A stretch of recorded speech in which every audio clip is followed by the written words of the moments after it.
来关心咱国内的新冠疫情哦，伫顶礼拜新增加的病例数是4个月来的上济，死亡的人数嘛是10礼拜来的新高。疾管署是表示讲，说来旧年要到咯，出国佮回国民众的增加，病毒释怀状况哦，恐惊会愈严重，所以会伫桃园国际机场免费来送新冠病毒的快筛试剂。拢是出国甲回国的真潮，桃园机场入出境旅客去年已经超过3500万人次。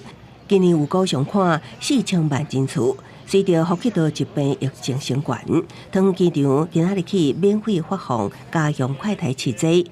发放的头一天，旅客感觉措施真大心，部分的旅客对疫情升悬感觉烦恼。可以至少测试一下自己有没有生病，担心倒还好，最担心的时刻已经过了。会担心啊，在国外人多的地方会戴口罩，因为毕竟新年，对，就是人比较有些地方就是人潮比较多。疾管署伫桃园国际机场处理警示的据点，逐工早起7点到暗时10点半，分送新冠家用快筛试剂，每一人一盒，至少7片到。春节连假了后，提供旅客有症状的时阵使用，对后手就医诊治有帮助。我们发，然后他们如果接受就拿，不接受就不用拿哈。他们有需要就拿。然后呢，我们有在入境跟出境都有在发。